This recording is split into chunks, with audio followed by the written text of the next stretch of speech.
Romney. Among Mitt Romney's supporters is the South Dakota Senator John Thune. Tomorrow he'll become the Senate's third-ranking Republican when he becomes the conference chair. Senator Thune is with us now in the Russell Rotunda. Great to see you. Thank you. Great to be with you, Shep. Congrats on the promotion. How are you feeling about that? Good. Thanks. We're looking forward to it. All right. Tonight, I guess this is a mostly political thing. We heard Chris Wallace say a minute ago, it's all politics. What is the politics that the Republicans will throw after the speech? Well, we do expect this to be a campaign speech, and most of these State of the Union speeches, at least of late, have been very much about high-flying rhetoric, a lot of grandiose rhetoric, but not much when it comes to follow-through. But Republicans have said, and we say this sincerely, we are ready to work with the president. On what matter? On energy security, on tax reform, on regulatory reform, on reducing spending, doing something about spending and debt.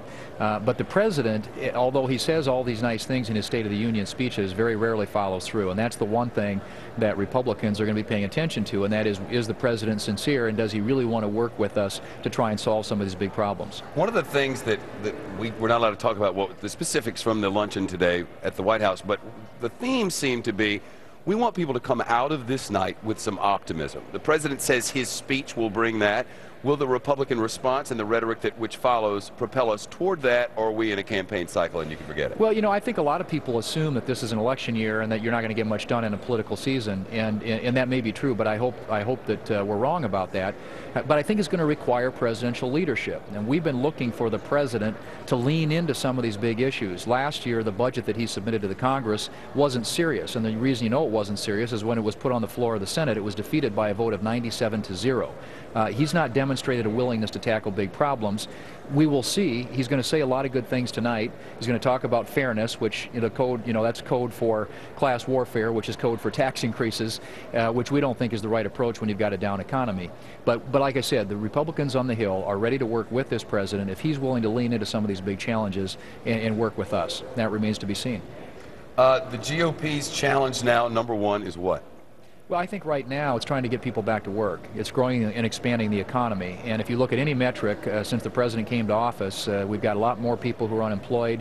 We've seen gas prices almost double. Healthcare costs are going up. The number of people on food stamp is up by 40%. We're blaming the president for the gas prices. Well, look, I mean, there's no energy policy in this country. We've got so many domestic energy resources that aren't being developed. And all we're simply saying is, and the Keystone Pipeline is a perfect example of that, is let's start developing American energy resources so that we don't have to continue to import the energy that we get from outside the United States. Of course, the president says that's a myth and that we're producing more oil in this country than we have in 2 decades. The facts seem to be with that. I mean, we're exporting for the first time in memory. We have, but if you look at where a lot of the energy is in this country on federal lands, that amount of energy production has gone down because the administration has closed off so many areas to production.